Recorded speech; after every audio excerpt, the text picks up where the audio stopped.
It was the testimony of one man that cracked open a conspiracy. Where we were busy with plotting to remove Phahlane. It was dubbed the Phahlane Task Team and sought to force the president's hand because a private individual allegedly wanted the former acting National Police Commissioner out. But how does the man at the center of those allegations respond to them? If you are still willing to believe Cedrick Nkabinde, there's no hope for you, honorable person. And while others accuse each other of lying at a national level, it seems not everyone's version of events is believed, even at the municipal level. The point is you're lying. So who's telling the truth anyway? And what evidence has been presented to back up their claims and assist Parliament's Ad-Hoc Committee in deciding? Did private forensic investigator Paul O'Sullivan interfere in the work of IPID? Did its head, Robert McBride, offer O'Sullivan carte blanche over the Directorate's investigations?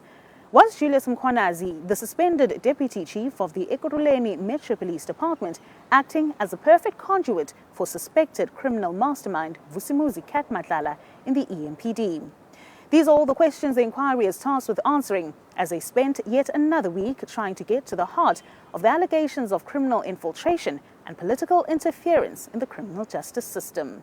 Hello and welcome to this week's wrap of proceedings before Parliament's Ad-Hoc Committee. My name is Zoleka, Qodashe, and for the next hour, we're going to explore all the highlights of the inquiry. In 2014, a 50-year-old Robert McBride was nominated as Executive Director of the Independent Police Investigative Directorate, or IPID, in accordance with Section 6, Subsection 1 of the IPID Act. Within 30 days, McBride was confirmed as the head of the body that is tasked with investigating alleged misconduct of members of the South African Police Service and ensuring effective independent oversight of the SAPS. This is when he would be confronted with a major investigation, the Zimbabwe rendition case. After the briefing, it became clear to me that the investigation had not been conducted independently and impartially in line with the IPID Act. This was because members of SAP's crime intelligence had conducted the investigation and had presented their case file to IPID. In the case file, there were some statements that appeared to implicate Ramat and Sibia. I was not satisfied with this, as CI do not have an investigative function, and this smacked of an attempt by CI to present their work as work of an independent IPID. That report was dated the 22nd of January 2014 and became the first report against former National Hawks boss Anwar Ramat and Gauteng Hawks head Cedrick Nkabinde. It recommended that the pair be charged for the kidnapping and illegal deportation of 5 Zimbabwean nationals at the Beitbridge border in 2010. This process was conducted outside of the prescripts dictated in the Extradition Act and without observing SADC protocols. But after the first report suggested that the pair be charged with kidnapping and defeating the ends of justice, McBride intervened, leading to a second report. The key element of the difference in the two reports was that the first report could not have been finalized because cell phone record analysis report was not added to it or factored in. Point being, the cell phone analysis report could either implicate further or exonerate. It was not factored in. So on reflection and on study of the report, which had not been added initially, it was clear that General Sibia was not anywhere near the scene of crime, and it appeared to be a stitch-up. In March 2015, a year later, McBride would be suspended by former Police Minister Nhlanhla, who accused the IPID head of tampering with the report. This led to a legal showdown in the High Court, where McBride successfully set aside his suspension, ordering that the minister did not have the powers to suspend the executive director of IPID because such a move would infringe on the sanctity of its independence. A unanimous judgment of the Constitutional Court agreed, ordering Parliament to remedy the defects of the legislation within 24 months. It's clear that there was connivance between the Minister's Office and prosecuting authority, because one of the report that the Minister used to kind of find fault with us was a January report which obviously Mosing had given him, because Mosing had it from Cuba. So there was, my own view is that the decision was to get rid of Dramat. And there's lots of speculations about that. But Sibia fell in the middle. Sibia just fell in the middle because someone had a bone to pick with him. And we were the ones who refused to recommend prosecution.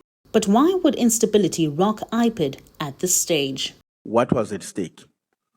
My own view is they got in the way of a process to clean up the abuse of slush funds for renovations at former President's house. That investigation. So the basis upon which they were dealt with in that way is because of that abuse of secret fund. And also because the crime intelligence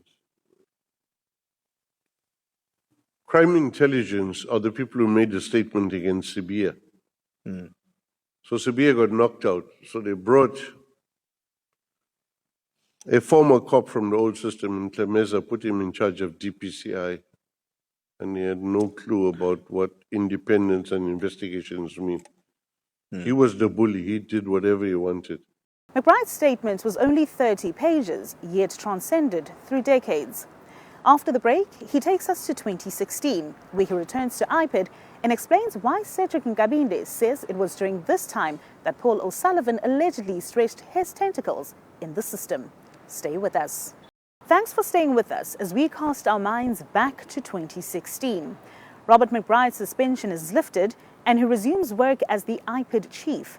But what happens next is what led to him locking horns with lawmakers over the events of 10 years ago.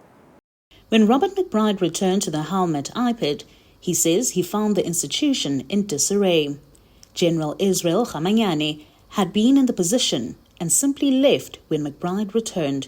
It's alleged that at the time of McBride's absence, investigations were riddled with irregularities, and that some investigations were prematurely closed without proper investigation. McBride says part of the problem was that IPID had been infiltrated in the form of Brigadier Khomo from Crime Intelligence, but who also left upon McBride's return. But that was not the only thing that grabbed McBride's attention. The week after he got his job back, I met with him at IPID and I said, come, we've got a corrupt chief of police now. What are you going to do about it? And he appointed a task team and they got on with it and dealt with it.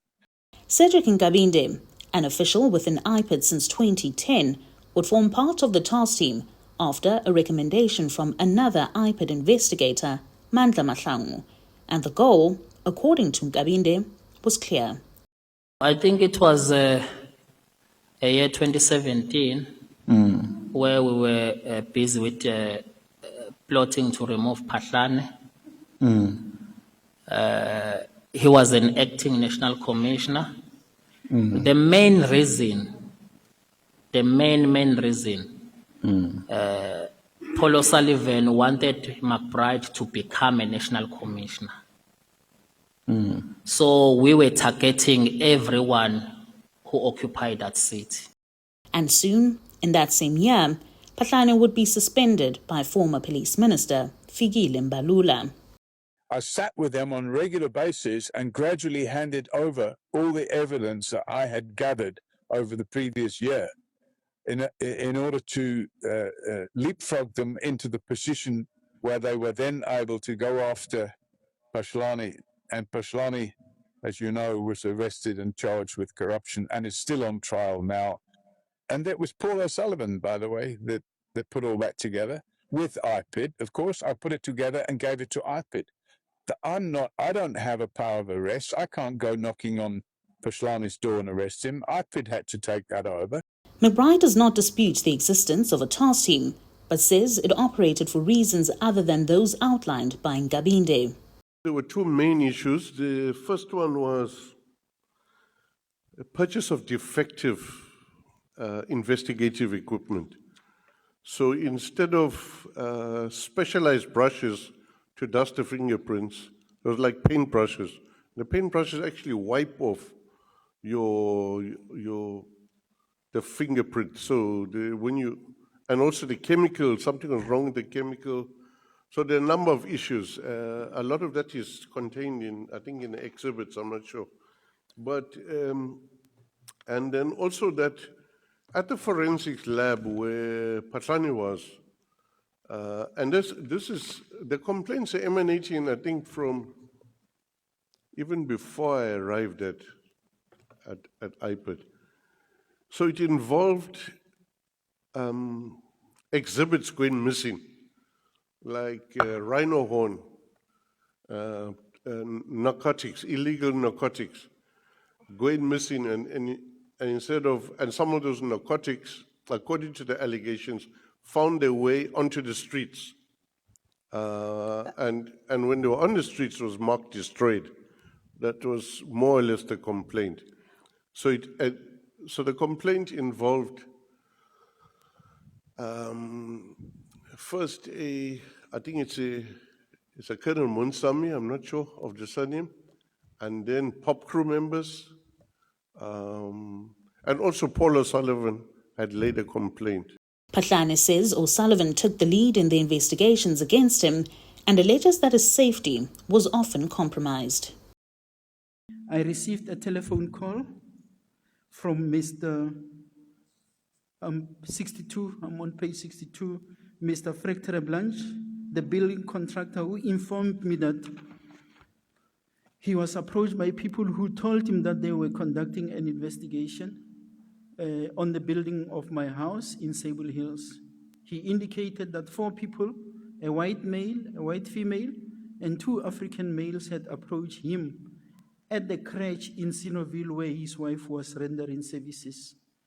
The leader of the 4 identified himself as Mr. Paul O'Sullivan, who led the interview and questions in relation to the construction of my house. But for McBride, Phahlane's house was the scene of a crime, and O'Sullivan was simply identifying it. So 74.1 relates to Phahlane's house, that the house was valued on the market at 8 million and it could not have been afforded by Phahlane,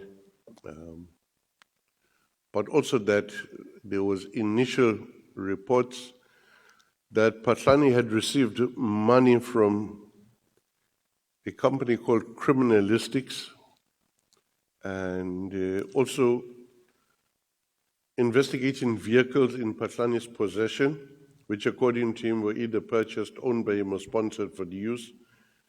These had not been declared in the gift register.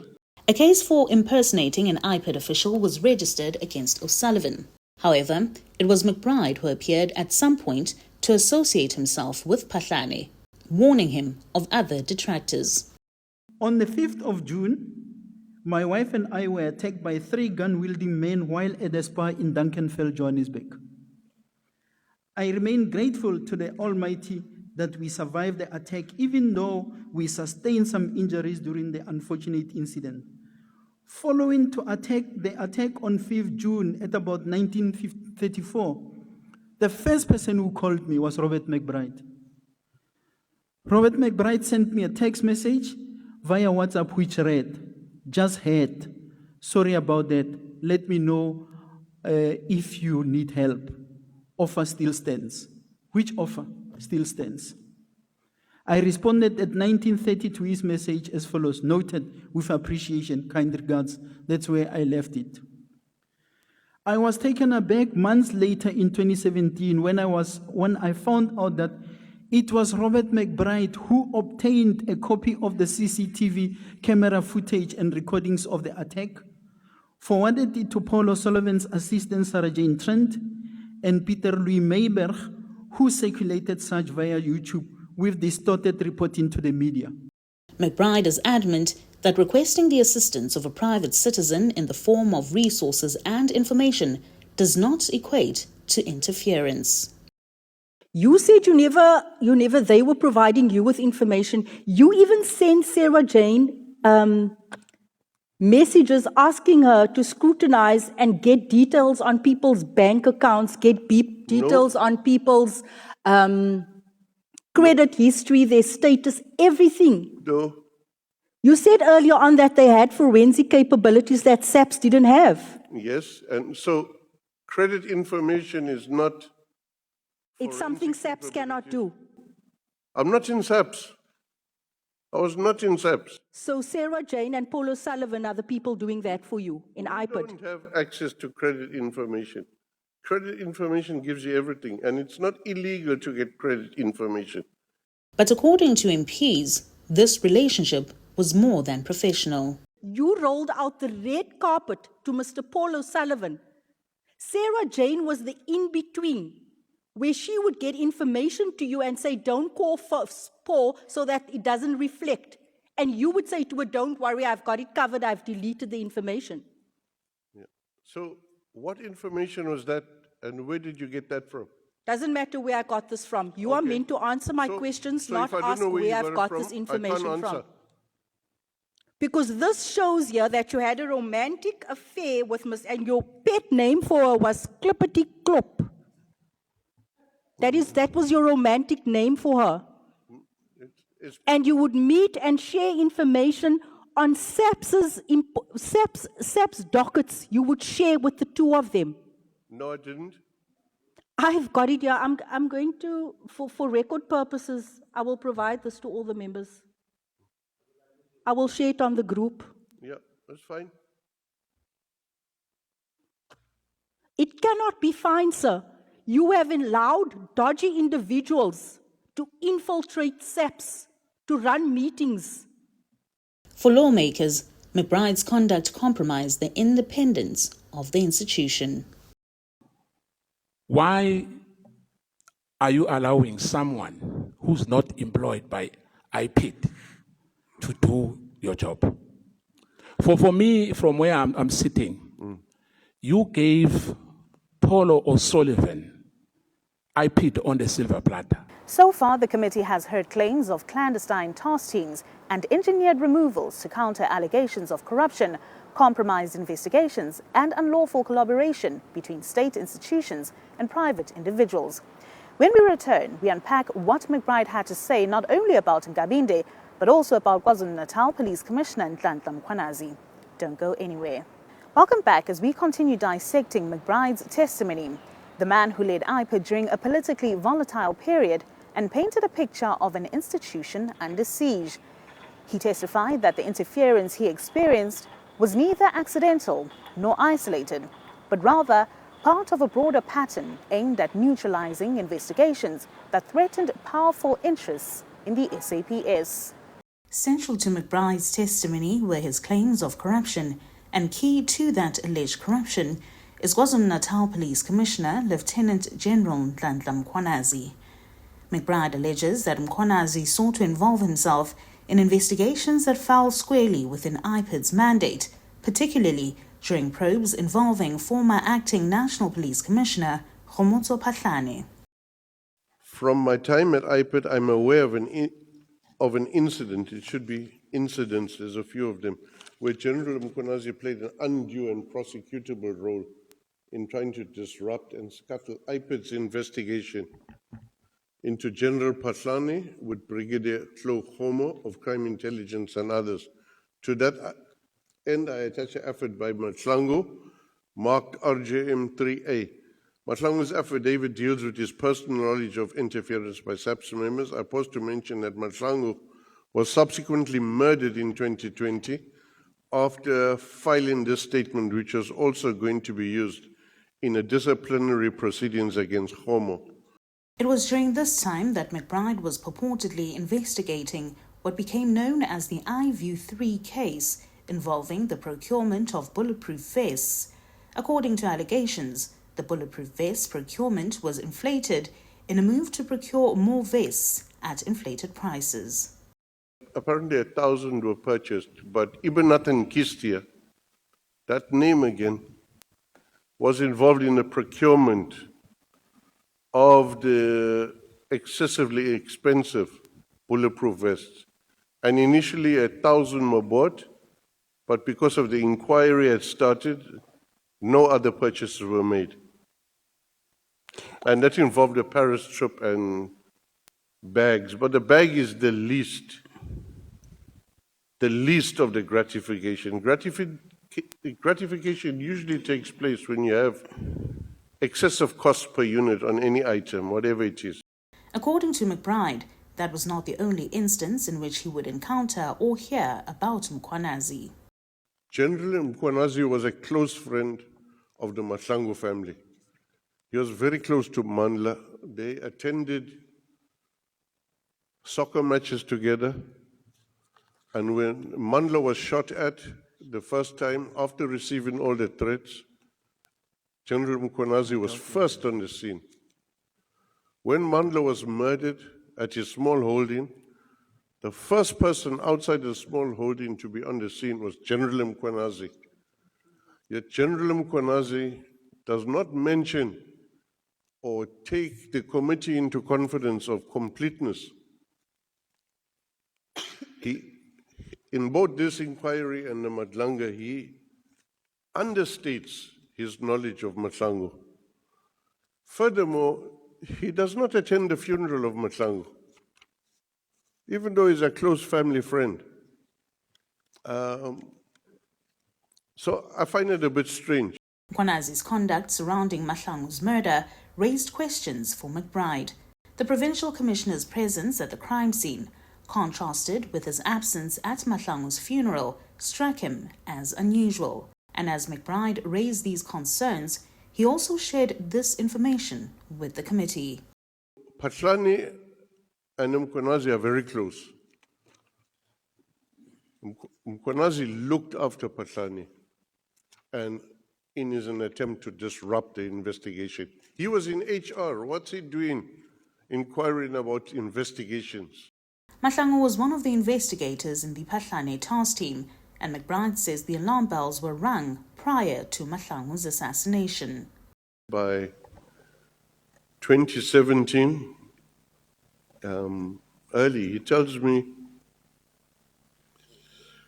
that General Mkhwanazi came to him and told him he must just leave this case alone. Guys are too dangerous. And I said to him, what you want to do? You know, you've got a family and stuff. Why didn't you let me know so I know? And then I can refer to DPCI or something. And he said, no, Chief, I want to go on with it. I don't think it's fair that they put pressure on me. So that's how we left it. Matlala was gunned down 3 years later in the case that McBride believes is clear as day. If he was there, he was hiding somewhere. He was not in a tent, and neither was he at the cemetery. But what are you trying to insinuate?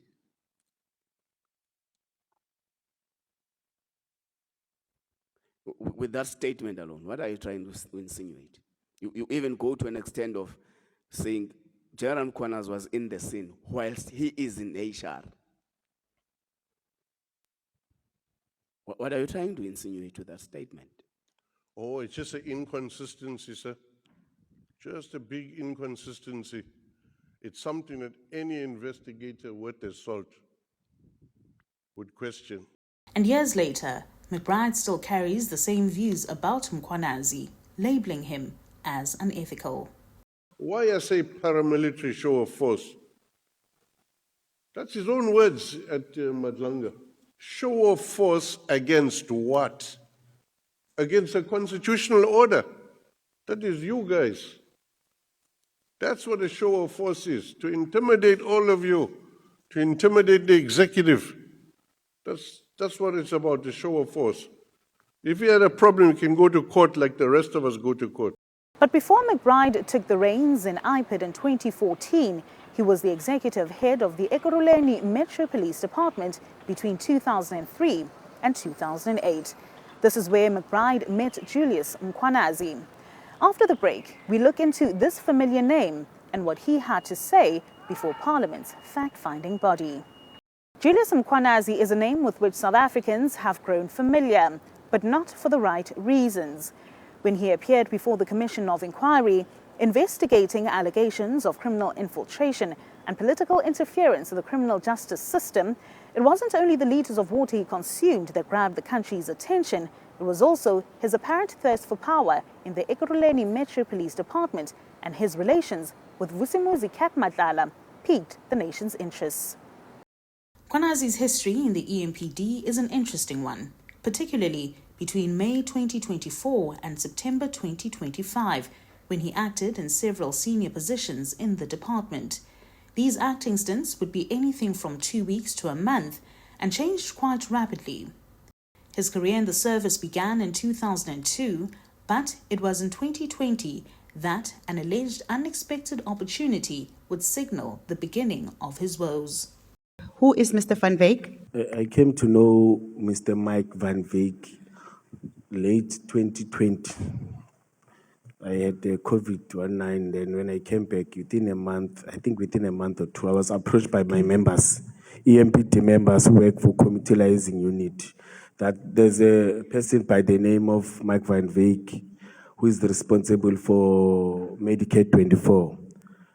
He's having a program or a plan of working with the EMPD in terms of assisting officers with effective and efficient response when they're involved in incident and accidents, in terms of assisting them when they get injured or get shot whilst they're in the line of duty. Van Wyk apparently intended to assist the EMPD at the height of the COVID-19 pandemic in an under-resourced department. According to Mkhwanazi, the EMPD had only 2 nurses, which proved a challenge during their drunk driving operations, and it was Van Wyk who offered his services to alleviate the burden of the state. All his services were at no cost to the council.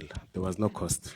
No cost? Yes, sir. So he was coming in free of charge, and he was just opening up his hospital and, you know. Okay.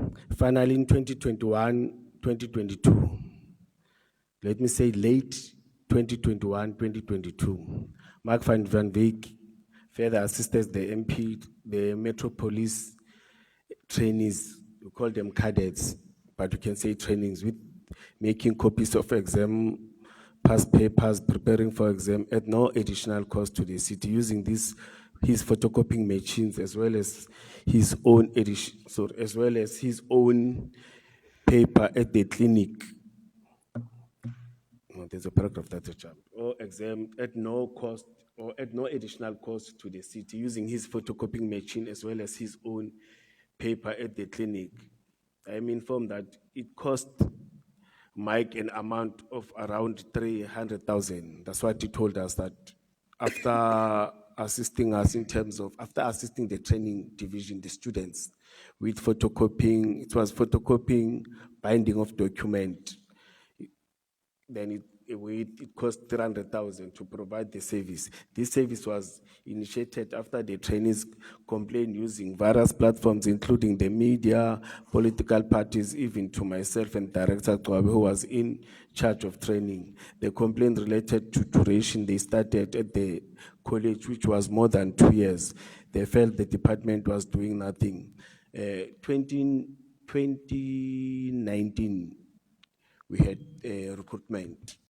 This, Mkhwanazi says, is not unusual, as the city often receives interventions from private and public hospitals in their endeavor to draw samples from motorists suspected of driving under the influence of alcohol.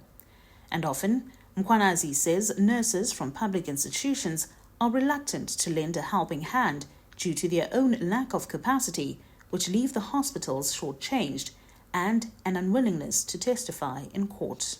You also testified that there was no contract between EMPD and Mr. Van Wyk or Medicare 24 clinic at the time. So what was the nature of your relationship? I think it was ordinary. Like, I don't know how to explain it. But every time when we want to meet with him, we'll meet with Mike, discuss issues. But also his clinic was around the city of Ekurhuleni. You see, I think that's why he decided to assist and he's passionate about us as police and this thing. And we'll keep on referring that, no, society must take care of police. Society must make sure that police are being cared of, all those things. But the relationship was not that close by that time, you see. But I must say that even when the memorandum of understanding was not, we didn't respond to him formally, we didn't respond to anything. But he continued to have this relationship with us, communicating and doing everything. But it was this relationship with the director of Medicare that led to a deeper friendship with then Medicare 24 Tshwane District sole director and owner of CAT VIP Protection Services, Vusumuzi Cat Matlala. You led evidence, you just testified that at the time that the team from intervention unit went to this private range, they met guys from a security company. That security company happened to be CAT VIP. It's quite important that we take this slowly. Yes. And they told you that they work for Mr. Matlala. And you did not know Mr. Matlala at the time. Yes. But then you also knew Mr. Matlala was working with Mr. Van Wyk. No, I've said they mentioned. They mentioned. Yes, oh, so the same yes. intervention unit tells you that these guys work for Mr. Matlala. It so happens that Mr. Matlala is also a co-director at Medicare 24. And who works with the same Mr. Van Wyk that you'd already been in communication with. Yes. This budding friendship inspired Matlala to offer to make a hefty donation to the EMPD. The protection that you supplied in Ekurhuleni, you supplied protection to the municipal officers, I think. Correct me if I'm wrong, and also sometimes to the mayor, is that correct? The mayor, yes. How did that happen? By then he was a chief of operations. Who? Mr. Julius Mkhwanazi. So he arranged for your company to protect the mayor of Ekurhuleni?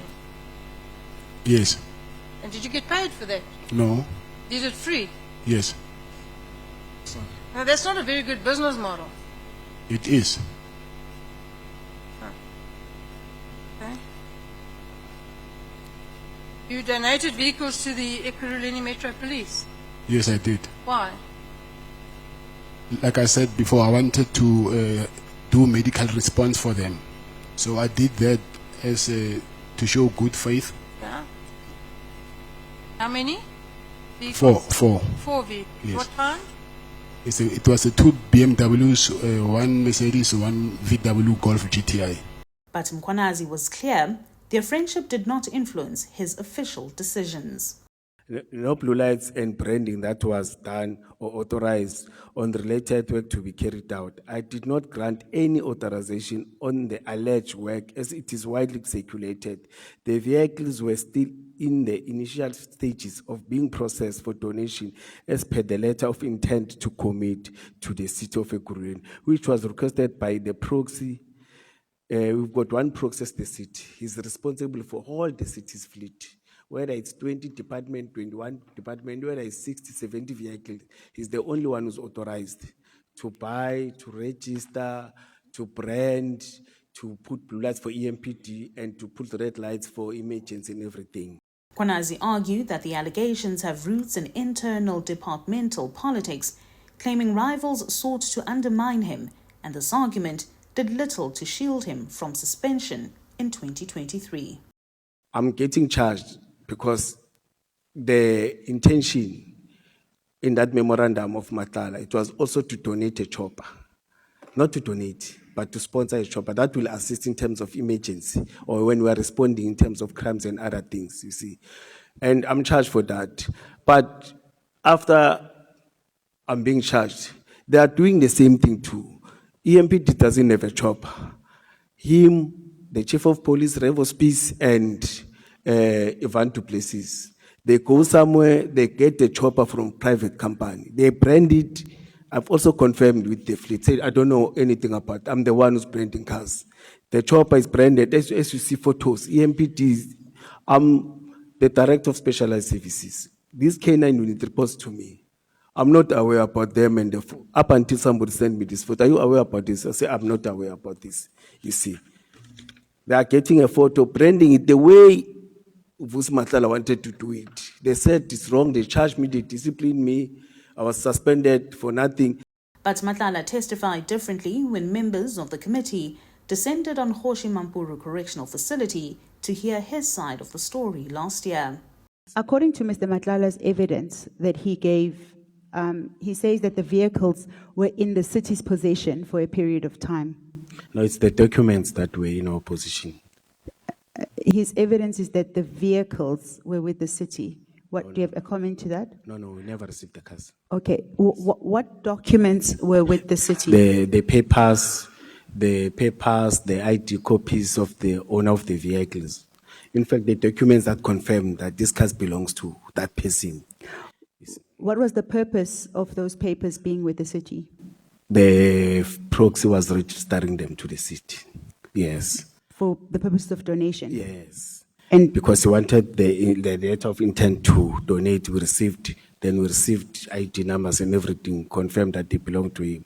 They were in the process of registration. Despite his professional life disintegrating, Mkhwanazi's newfound friendship was budding. Have you ever received money from Kat Matlala? Yes. How did you receive and what was it for? We used to, I had 3 burials and I was having a challenge. Yes, he visited twice paying, what do you pay? What do you call it? I want this terminology. When we are visiting, where there's a funeral, a tribute, or he came there, yes. He donated, yes. To your home? Yes. Not to where they were staying, to my home, yes. So staying with my mother, some cousin are staying with my sisters, yes. So he visited twice? Yes.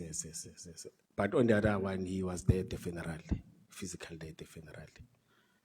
Can you recollect when that transpired? It's late 2022 towards 2023. It was after the second COVID, but towards 2023, it was late. So you confirm under oath that those are the only monies you received from him? Yes, except the monies that we eat. No, physically, those monies that I confirmed. Except the monies that? No, when we eat, everyone buys food. In the restaurant? Yeah. Sorry? In the restaurant? Yeah, when we sit and eat, talk. Yeah, except that. So when you eat in the restaurants, he gives you money? No. He gives you money? No. I'm saying when you eat, he pays, I pay. He pays the bill? Pay, yes, but the contribution he did it twice or thrice, you see, in my account. In your? My account. Okay. Yes, towards the burials and everything. To your account? Yes. Not to your mother, which is which? You said he came to your home, he gave the money to your mother, so... No, he visited. He visited? He paid tribute. He came physical to tribute. Then he paid through my account to assist. To your account? He didn't give mother, yes, to my account, yes. Not to your mother? No. So he came to your home, and then as a way of showing sympathy, he paid money to your account? Yes, Chair. How much was that? It's not specific. It's thrice. How much was that? I'm not sure. You can't even remember even a single transaction? The other one, it was 21. The other one, it was... 21 what? 21,000. The other one, it was 25, if not 30. I don't have a specific, but he contributed, Chair. The Blue Lights Blesser is how Mkhwanazi came to be known, but the allegations of corruption are not the only ones to harm his reputation. Being an alleged accessory to the murder of a robbery suspect is another. The operation started according to Witness Day. The operation started 8 o'clock. I was called the early hours of the morning, around 2:02, to respond to the success when I was called by Yako, I forgot the surname. I was not part of the operation. The operation started 8 p.m. let me say 200 hours. I only arrived there for 5 minutes. Then because the operation was there. In fact, but did you go to the crime scene? Yes, I went there. Did you go before or after the fact? I don't know about the fact. I don't know before, I don't know about you don't know what happened in the place you were there? Yes, I was standing outside and it's under investigation. Mkhwanazi had been placed at an operation in Brakpan in Gauteng's East Rand, in which officials apprehended a robbery suspect who then pointed them to a 500,000 rand bribe in his house. However, the suspect never made it out of the house alive. That is allegedly when Mkhwanazi was called to the scene and ordered Marius van der Merwe to dispose of the body in the dam. Van der Merwe delivered this testimony before the Commission of Inquiry investigating the alleged capture of the criminal justice system under the pseudonym Witness D. I don't know that person. And that person in his statement, he has said it that I've never spoken to that person. I don't know. Or when I'm saying that person, Ed Matlala mustn't say that person. I don't know Witness D. And Witness D doesn't know me. I started to know Witness D after his murder, you see, but I don't know him physically. I never saw him. And now I'm able to receive some affidavits, some photos of the people that he killed in illegal mining when they were closing illegal. Even there, he's painting that there's a minister who instructed him to kill or to close that illegal mine. I don't think security companies, the Department of Minerals, they give powers to close mines. But not everyone was convinced. He testified that he had seen a tracksuit-clad Julius Mkhwanazi arriving at the property where an unnamed man had died after being tubed during a law enforcement operation. Mkhwanazi then had a meeting with the EMPD officers on the scene. He said shortly afterwards they returned to where they were. Mkhwanazi said that we needed to throw the suspect's body into a mine shaft or dump it into a dam. And as he said this, he looked at me, Witness D said. You said in your affidavit, paragraph 74, that you do not know Witness D, and that the first time you heard about him was at the Matlala Commission. And today, you say you only knew of him after his murder. So what do we believe? Yes, after his murder. And you can't be selective when you read paragraph. You read paragraph that are only accommodating you see. And in that paragraph, you start it where it doesn't start. I'm not asking for you to give me grammar lessons. Do you want my paragraph? Do you want me to give you a printout? No, I read it. What you are saying is not true. May I not answer that again? While denying criminal conduct, Mkhwanazi made some candid admissions to the committee, but he maintained that the money he received from one of the figures accused of being an underworld lord and cartel member did not buy influence, favors, or unlawful protection. If I can retain the money, not any salary, I will do that. I feel so bad.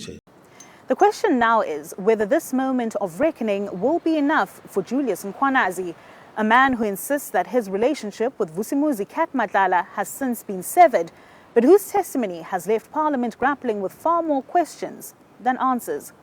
What has emerged is a disturbing picture of institutions under strain, investigators and senior officers trading accusations, and a criminal justice system struggling to defend its own credibility. And as the committee prepares to resume its work next week, the spotlight shifts yet again, with uncertainty hanging over whether controversial forensic investigator Paul O'Sullivan will take to the stand and expectations mounting that Brown Mkhwanazi will finally appear before the inquisitorial body to account for his alleged role in the complex web of influence, interference, and alleged capture. With the stakes this high and the truth still fiercely contested, Parliament's search for accountability is far from over. I'm Zoleka, Qodashe, and thanks for watching.